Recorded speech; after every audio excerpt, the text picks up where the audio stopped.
Hello everyone, मेरा नाम नूर सबा है और मैं आप सबका फिर से एक बार स्वागत करती हूँ कोरल ड्रॉ की बेसिक टू एडवांस क्लासेस के अंदर।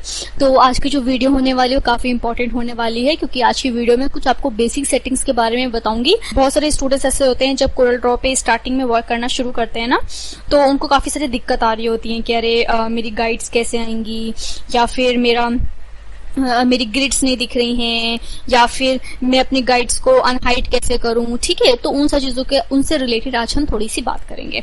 तो हम अपने कोरल ड्रॉ के अंदर आ गए हैं। ठीक है, कोरल ड्रॉ के अंदर आने के बाद फाइल्स हो गई, एडिट्स हो गए, व्यूज हो गए, लेआउट हो गए, ऑब्जेक्ट्स हो गए, effects, bitmap, text, table, tools, Windows, help, purchase.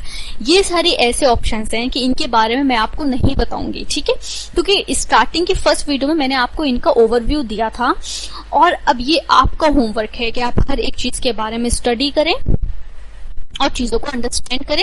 और हमारे CTTC लर्न टुडे जो हमारे इंस्टाग्राम पे पेज है वहां पे हमको टैग करें, या फिर इसी क्लास के जस्ट नीचे कमेंट सेक्शन में बताएं कि आपने क्या सीखा, या फाइल में ऐसा क्या है जो आपको समझ में नहीं आ रहा है। फिर मैं उसके ऊपर एक इंडिविजुअल जो एक क्लास है वो लेकर आऊंगी। ओके, नाउ अब हमें क्या करना है, देखिए मैंने यहाँ पर एक रेक्टेंगल बना लिया। ठीक है, रेक्टेंगल बनाते ही यहाँ पे मेरे कुछ ऑप्शंस जो है वो इनेबल हो गए। ठीक है, पहला ऑप्शन जो इनेबल हुआ वो import control I. Control I से क्या होगा, तो मेरी ये जो शेप है जो मैंने अपनी डिजाइन क्रिएट करी है वो इंपोर्ट हो जाएगी। दूसरा ऑप्शन यहाँ पर आएगा एक्सपोर्ट कंट्रोल ई। तो मोस्टली मैं एक्सपोर्ट कर रही होती हूँ, जो मेरी डिजाइन होती है मैं उसको एक्सपोर्ट कर रही होती हूँ। ठीक है, तो जब मैं अब मेरे जो डिजाइन है मैंने इस पे एक्सपोर्ट पे क्लिक करा है। ठीक है, एक्सपोर्ट पे क्लिक करने के बाद अब वो मुझसे मेरा फोल्डर पूछेगा कि मुझे कौन से फोल्डर में सिलेक्ट करना है। उसके बाद मुझसे सेव टाइप पूछेगा कि मुझे JPG में चाहिए, PNG में चाहिए, PDF में चाहिए, जिस भी फॉर्मेट में चाहिए। ठीक है, और यहाँ से वो एक्सपोर्ट करने के लिए मैं बोल देगा और वो मुझे यहाँ पे एक्सपोर्ट करके दिखा देगा। अब वो मुझे PNG और बिल्कुल ब्लैंक इसलिए दिखा रहा है क्योंकि मैंने सिर्फ एक रेक्टेंगल सिलेक्ट कर रखा है और उसके अंदर इवन मैंने कोई कलर भी नहीं दिया। लेकिन मेरा सिर्फ मकसद ये था कि मैं आपको बता दूं कि एक्सपोर्ट किस तरीके से होता है। तो आप यहाँ से कैंसिल कर सकते हैं, मैं यहाँ पे कैंसिल कर रही हूँ। ठीक है, आपको यहाँ से ओके करना है। ठीक है, और फिर जहाँ पे फोल्डर पे आपने अपने जो डिजाइन है वो सिलेक्ट करी है, सेव करिए, वहां पे जाके आप अपने फोल्डर को एक्सेस पे अपने डिजाइन को एक्सेस कर पाएंगे। फिलहाल मैं कैंसिल कर देती हूँ क्योंकि मुझे इसको सेव नहीं करना है। उसी तरीके से मैं यहाँ पर, जैसे कि अभी तो मेरे पास सिर्फ एक पेज है, अगर मेरे पास 2 पेज हो जाए, 3 पेज हो जाए, 4 पेज हो जाए, 5 पेज हो जाए, और बेसिकली मैंने एक ब्रोशर डिजाइन करा है तो मैं उसको PDF में कन्वर्ट करूंगी। तो यहाँ पे PDF का ऑप्शन दे रखा है, आप यहाँ पे पब्लिश कर सकते हैं, अपनी PDF को बना सकते हैं। उसके बाद यहाँ पर आ जाएगा आपका ये, अब आपका यहाँ पे दे रखा है टू दी पेज। ठीक है, टू दी पेज पे करेंगे तो आपका जो, जैसे मैं छोटा कर दिया, ठीक है, मैं सोगा टू दी पेज, और बिल्कुल पेज पे सेंटर पे आके हो जाएगा। उसके बाद यहाँ पे है to the width. For example अगर मैंने यहाँ पर कोई भी चीज बनाई है, मैंने यहाँ पर एक अपना रेक्टेंगल बनाया है और मैं यहाँ पे कर देती हूँ टू दी विड्थ। ठीक है, तो अकॉर्डिंग टू विड्थ उसको जूम आउट कर देगा। ठीक है, उसी तरीके से टू दी हाइट, ठीक है, वो हाइट के हिसाब से उसको जूम आउट कर देगा। और फिर यहाँ पे 10%, 20%, 50%, 75%, 100%, 200%, 400% ऑप्शन दे रखे हैं कि आपको कितने % अपने डिजाइन को जूम करके देखना है या उसको आगे बढ़ाना है।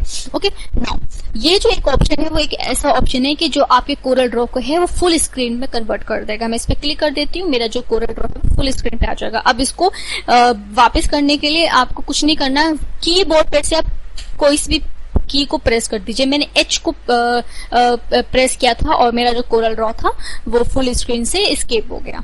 ठीक है, अब यहाँ पे क्या है, यहाँ पर है शो रूलर्स। ठीक है, जब मैंने रूलर्स को मुझे शो करना है तो मैंने इस पे क्लिक करा तो मेरे जो रूलर्स हैं वो शो होने शुरू हो जाएंगे। मैं इसको उंडू कर देती हूँ।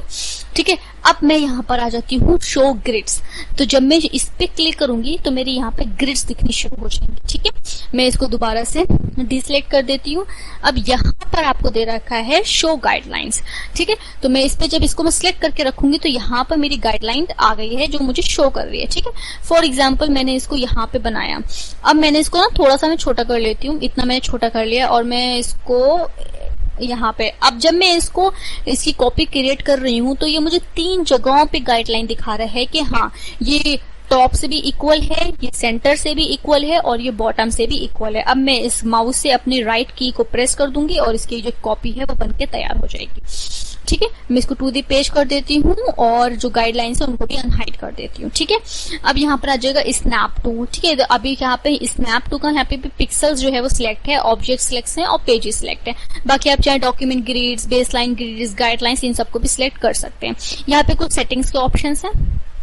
ठीक है, ऑप्शंस आप यहाँ पे कंट्रोल जे एक दे रखा है, आप कंट्रोल जे प्रेस करेंगे तो आप इसके सेटिंग्स पर आ जाएंगे। सो ओके, नाउ अभी रेक्टेंगल सिलेक्ट है, इसलिए रेक्टेंगल से रिलेटेड यहाँ पे कुछ प्रॉपर्टीज दे रहा है। मैं इसको डिलीट कर देती हूँ और डिलीट करने के बाद जब मैं अपने पिक टूल पर आई हूँ, बिल्कुल सिलेक्ट हो रखा है और मेरा बिल्कुल सिंपल सा मेरा एक पेज है, ठीक है, जिसपे मैंने कोई भी डिजाइनिंग नहीं करी है। तो मेरे पास जो है वो इतने ऑप्शन आते हैं, आपके पास भी इतने ही ऑप्शन आएंगे। आई होप आपको आज की वीडियो भी समझ में आई होगी।